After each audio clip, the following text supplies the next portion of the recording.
So I became very, very enamored of the Gospel of John, because the Gospel of John had about it the same feel that I got from the great Eastern teachers, from Paramhansa Yogananda and from Sri Aurobindo and these other masters that I read intensely over the years. And the texture of John's Gospel felt unitive.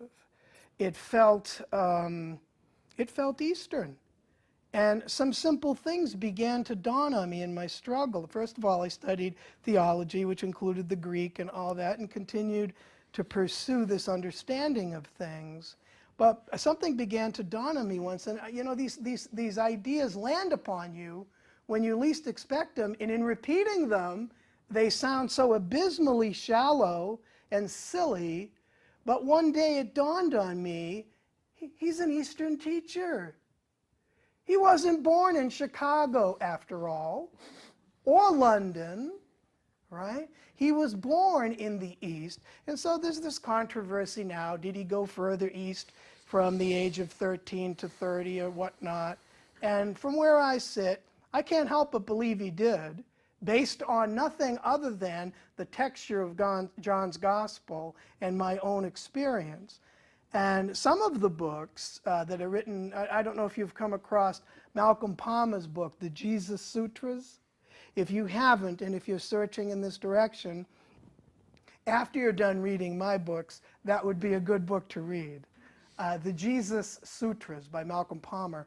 And this is a very serious scholar. He's an archaeologist, and he does this long search in the East that I won't talk about too much, but he's convinced me enough from the archaeological evidence that Yeshua was in fact there and did indeed leave as one kind of Jew and then come back as a Jew that they couldn't recognize as one of them. And of course he paid the horrible price of crucifixion, which he then tells us is the way to realization. And that's why I talk about the crucifixion of the heart. Because without that, stepping out of all the ideas and into the experience of the presence of the Christ Logos, the presence of the tissue of consciousness understood to be God by the Christian, in being willing to be opened to that, there is a crucifixion. So I began to start thinking about Yeshua, Jesus, as an Eastern teacher.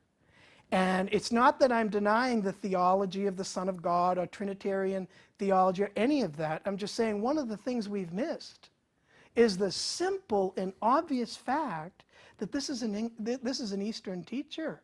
What about that? What about that? What about actual discipleship to an Eastern teacher named Yeshua? What would that bring out of us?